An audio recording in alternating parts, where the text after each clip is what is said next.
Hi, I'm Eric Ford for Made Here. In 1995, filmmakers Sally and Alan Seymour from East Dummerston, Vermont created Mount Snow, The First 40 Years, profiling the ski resort's beginnings and legacy. The film highlights founder Walt Schonkenecht, who some called the Walt Disney of Vermont, and his drive and innovations in the 1950s to develop a major ski area within easy reach of metropolitan areas in the northeastern U.S. This documentary is full of interesting stories and Vermont ski nostalgia. You can watch Mount Snow, The First 40 Years, and other great Made Here films streaming on vermontpublic.org and through the PBS app. Enjoy the film, and thanks for watching.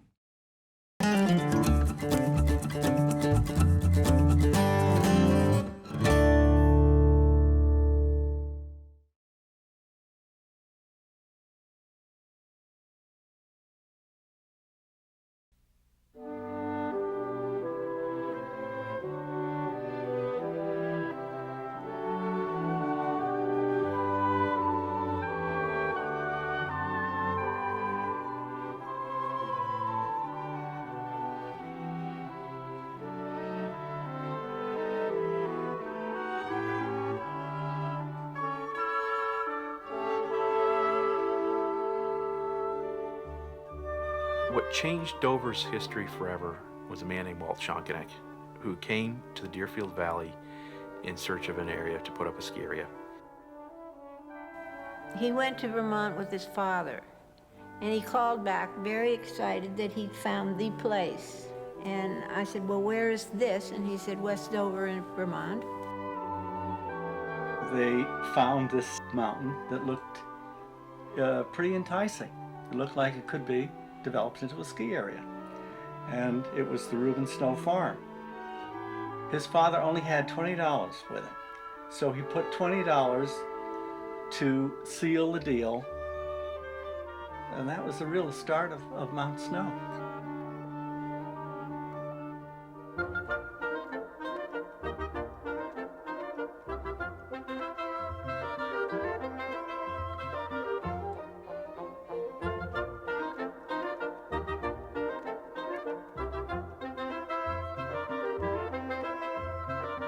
The phone rang one evening, and this voice said, hello, John. You may not remember me. My name's Walt Schonkenecht.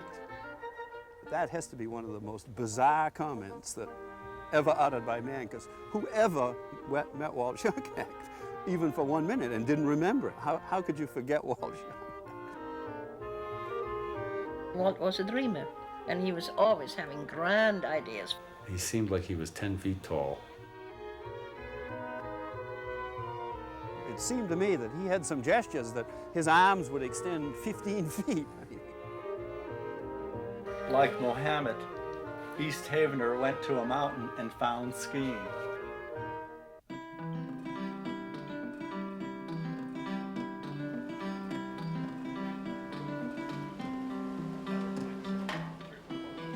When skiing first started,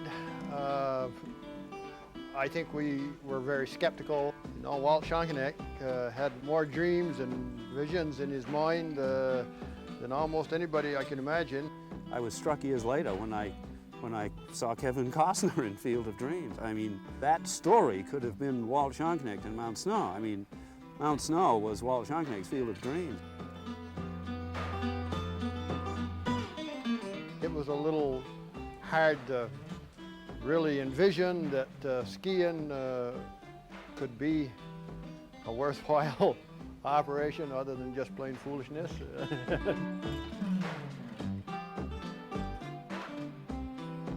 I don't know where Kevin Costner got the money to build the baseball field, but we know where Walter got it.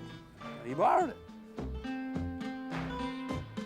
Walter was then offering shares in the new venture for, I believe, $1,000 a share, which he guaranteed would go up in value, which they did after about 20 years. And he said, oh, we're going to do wonderful things for our stockholders. We're going to have parties, we're going to go down in the islands, and oh, he was dreaming again of all the things that he was going to do. We barely got to pass from Mount Snow, let alone anything else. That was about it. Looking at the mountain, we can see the vast network of trails and slopes. Each year, new trails and lifts are being added, offering the skier an extremely wide choice of terrain. Walt found the perfect mountain. He found a mountain that has that perfect balance of challenge and comfort. When you ski this mountain, you feel good.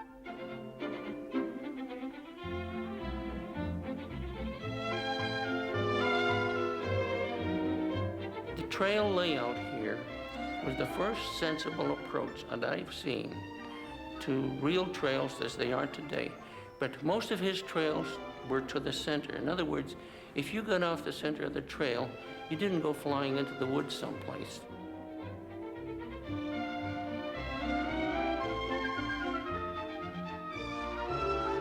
Laying out a ski trail is an art. And, you know, Walter, in a sense, in addition to being a genius, he was also an artist of sorts. And he sculpted the mountain and he sculpted the base area. He just had a feeling for the terrain and that this would be good and we'd need an upsweep this way and a little curve here, and he'd cut it that way and then grade it. And he stood out there and he told the guys what he wanted, the bulldozer operators what he wanted. He knew exactly how to do it. This lift has a capacity of 1,200 skiers per hour. His idea of chairlifts was original. He had chairs drawn by chains that were originally, I think, the idea that they used to use in meat lockers when they were slaughtering beef and so on. They used to hang them on chains, and the chains would go into the freezer and so on. Walter didn't invent the link-built tram system. Link-Belt invented it probably for the Ford Motor Company, where Walter first saw it, hauling fenders down into baths. Walter was attracted to it for only one reason, and that was his objective was 1,200 skiers an hour. 1,200 skiers an hour is 2 skiers getting off a chair every 6 seconds. Nothing in skiing came close to that. Stowe's chair was 175 skiers an hour, not 1,200. Who said the capacity is 1,200 per hour?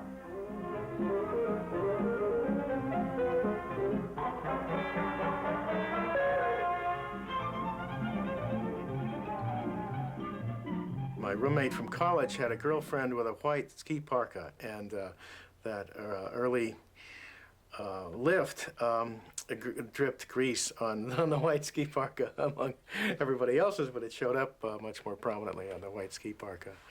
And it became kind of a trademark. I've skied at Mount Snow. I have grease on my parka.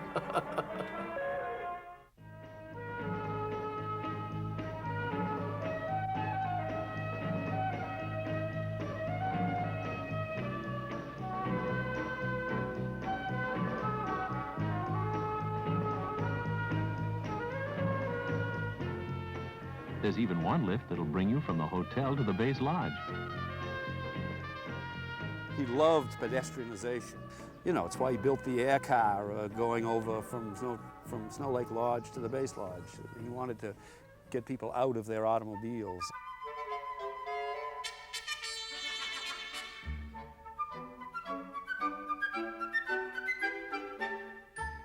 The place was just loaded with extreme ideas. You know, a 400-foot fountain. I think the fountain kind of did me in with Walter. He'd been to Geneva and he'd seen this 400-foot fountain. Fountain Mountain was from a fountain that he thought would look nice in the summer in the lake. And as I recall, the pipes froze in the winter, so the solution to that was to keep the pipes running throughout the winter, and it built up a tremendous mound of ice. The first year wasn't all that big, but then it got to be a game to see how big it could get, and it got to pretty enormous proportions. But it was a great place to fool around in the spring and sled and ski, and there were races on it. And it was a trademark of Snow Lake Lodges as well, to see how much ice you could have on your windshield in the parking lot.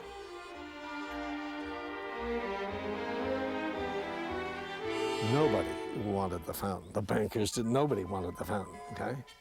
Just Walt. So we had a $45,000 budget for this fountain.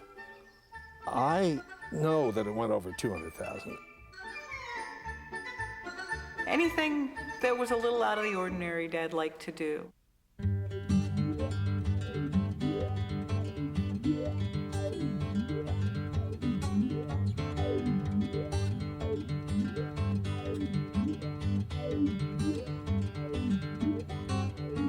No one had ever put a 500-gallon tropical fish tank inside a ski lodge. Well, those fish all froze.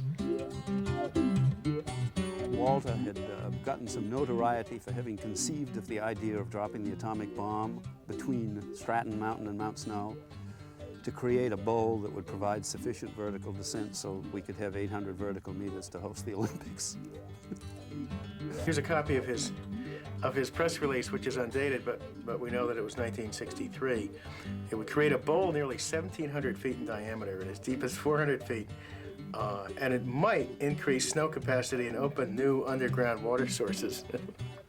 The idea that it set off an atomic bomb and it might do something is just really something to be contemplated. Yes, it was all some showmanship.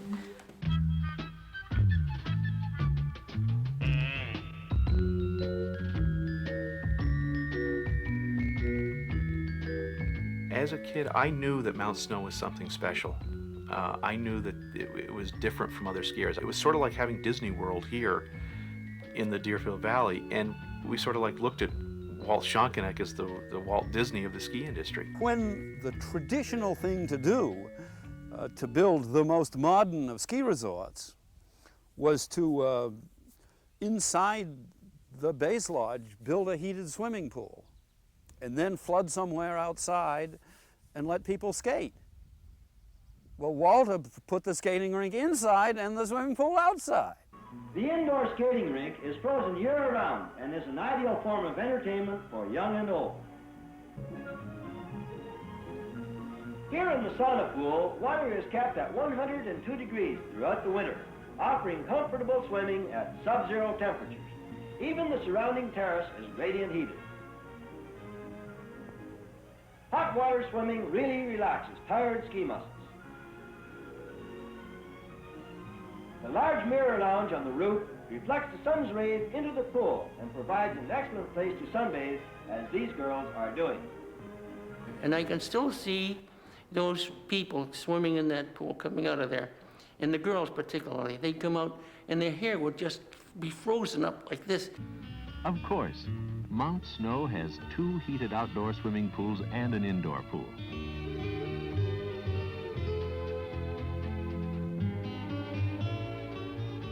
And there are Japanese dream pools in the Snow Lake Lodge, one cold, one hot, to relax you after a day of skiing.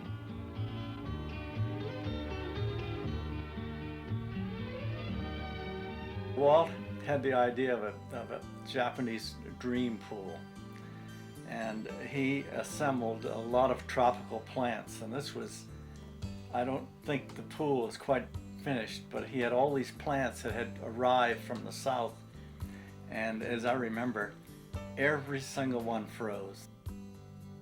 Dad liked trees of all kinds. He'd try growing things anywhere, stuff that wasn't supposed to grow in Vermont. He could make grow. If it didn't grow outside, he'd grow it inside. It was a Saturday, and he was running through the base lodge, and he was very busy, and he couldn't stop. And I said, I really need to talk to you. He said, not now. I've got 100 things I've got to do. And I said, I want to talk to you about your trees.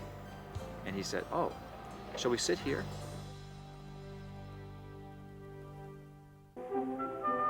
We take you to Mount Snow, Westover, Vermont, for a demonstration of ski technique by school director Harvey Clifford, international racer and Olympic coach. Here is the proper way to carry your skis. Harvey recommends that all beginners have their equipment checked by an expert before starting for the slopes. The ski school at that time was reputed to be the best ski school in North America. We had very strict instructions when we came here. We had white clean turtlenecks. Our boots had to be spit shined. I think that the ski instructors were selected based on the ability to be able to mingle with the people after skiing as well. We had evening entertainment for the pupil. We actually put on skits ourselves where we had a lot of fun. This is Thomas Dorff, the first primitive ski when he stepped on two brontosaurus ribs while walking down a glacier. Those ski instructors weren't the sort of haughty type. These guys were used to taking out classes every day, having luncheon with their class, maybe having dinner or having a few beers after skiing with their class, and going to bed with some of their class. But they were entertaining. All right, Fonzie. Fonzie was preoccupied with being cool on the slopes. It was the only thing that kept him warm out there. Fonzie was accustomed to using quite a bit of grease on his hair.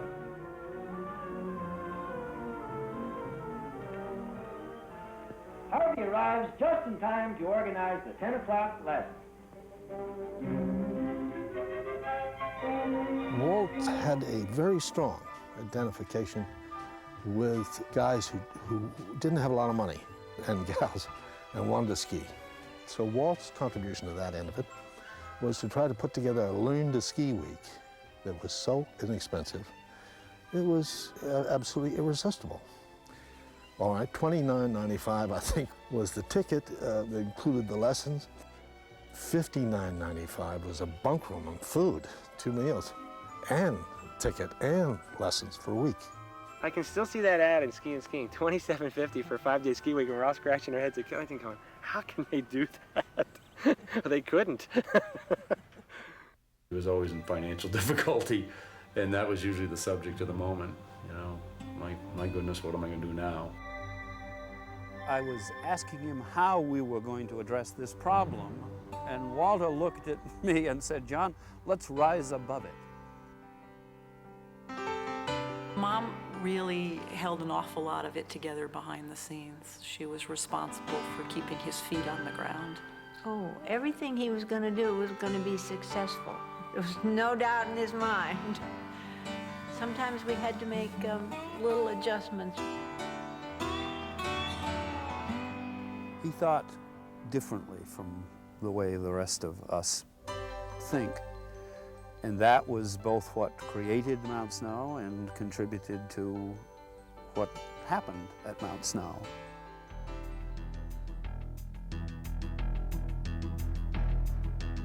Walter really had to give up much of the company and then watched it go through quite a slide, which was very painful to him. I'm talking about the mid-70s period where the Fleischmans were involved. Well, I think the biggest problem Mount Snow had was the fact that from the early 70s up until just before it was purchased by Sherburne Corporation, it didn't snow. At the beginning of this winter, there was a lot of publicity, a lot of talk about Mount Snow being in grave financial difficulties. Well, we're in the winter of '76, one of the best winters we've had in at least 5 years. And here at Mount Snow, we're talking with Alan Fleischman, who's general manager. Alan, how are things going? Things are going well for us. We're in the middle of one of our best winters we've ever had, and I think that if this keeps up the way it's going so far, I think we're going to, look like real heroes.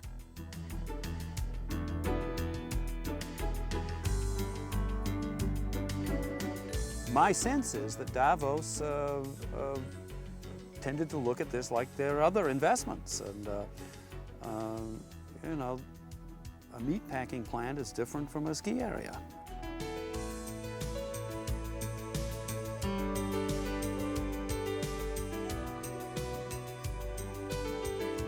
Mount Snow had built their reputation on skating rinks and swimming pools and Fountain Mountain, and they didn't really have any snowmaking. Our first mission, we knew, was we needed to make some money at this place. So we felt that the cost of heating the pool and the skating rink and running the air car, which was totally inefficient, was just too much for us to absorb. So we really took away a lot of those amenities. And now as we look back, probably 17 years, I almost wish we still had the swimming pool in front of the base lodge. The new management was in the process of making Mount Snow a bit more serious and getting rid of the frills. The frills being the outdoor pool and the indoor skating rink and the air car. But there was still a considerable amount of fun to be had.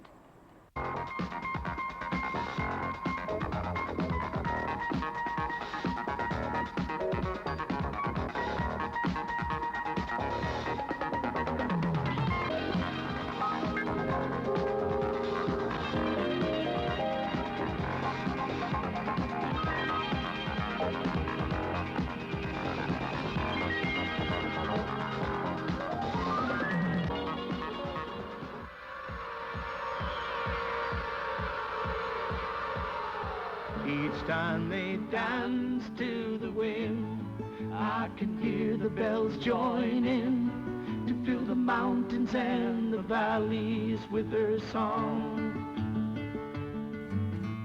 Every year, we added to the snowmaking and either added or replaced a lift or did a major league upgrade. The last gondola went out in '87. It was replaced with a detachable quad.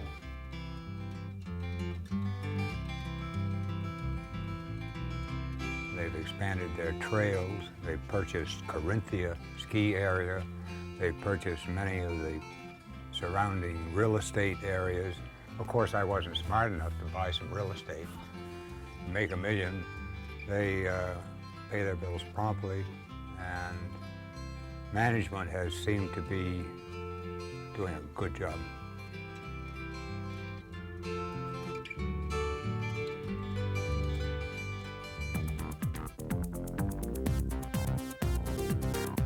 I think we've, really made the transition into the 90s at Mount Snow. We got into the snowboarding program here, and we really put in the first snowboard park in the East 2 years ago.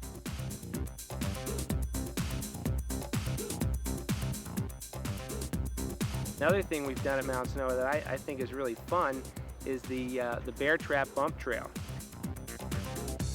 We widened it, we put snowmaking on it, and then we put a 600-watt sound system with big blowout speakers on every tower, and we play rock and roll music on Bear Trap all day long, and it's turned into a happening. We've added snowmobile tours, we've added ice skating, we've added a sledding hill with lights at night. The other thing I think that we're all very grateful for is that Mount Snow bought Haystack. Well, I always thought that the possibility that Mount Snow and Haystack would get together, all right, was always going to happen.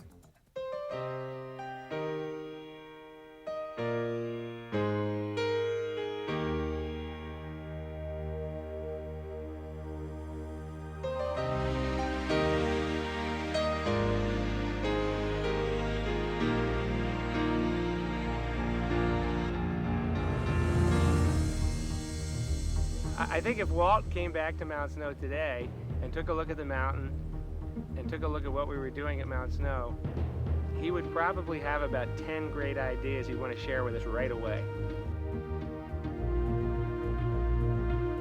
I know he'll say, that is my mountain, that is my dream, and I dreamt this, and here it is.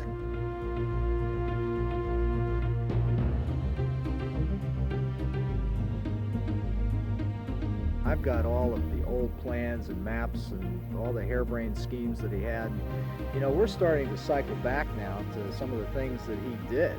That's nice that things are coming full circle and that the mountain is offering more. He just wondered where the pool was. It's the only thing missing.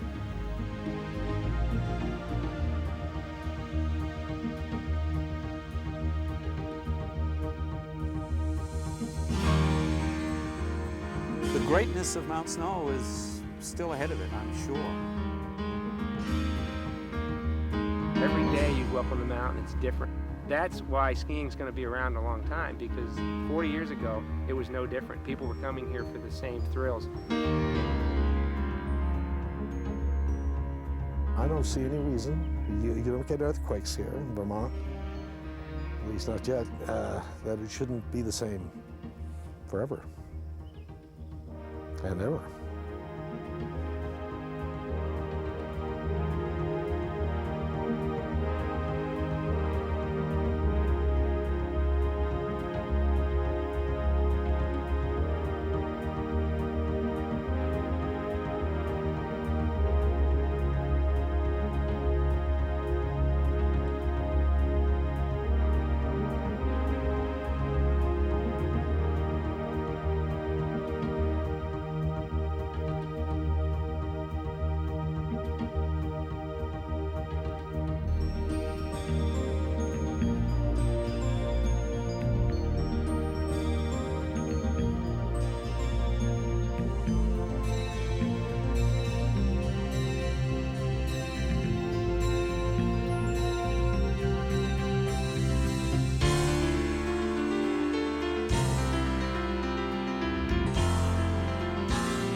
Vermont Public, partnering with local filmmakers to bring you stories made here. For more, visit vermontpublic.org.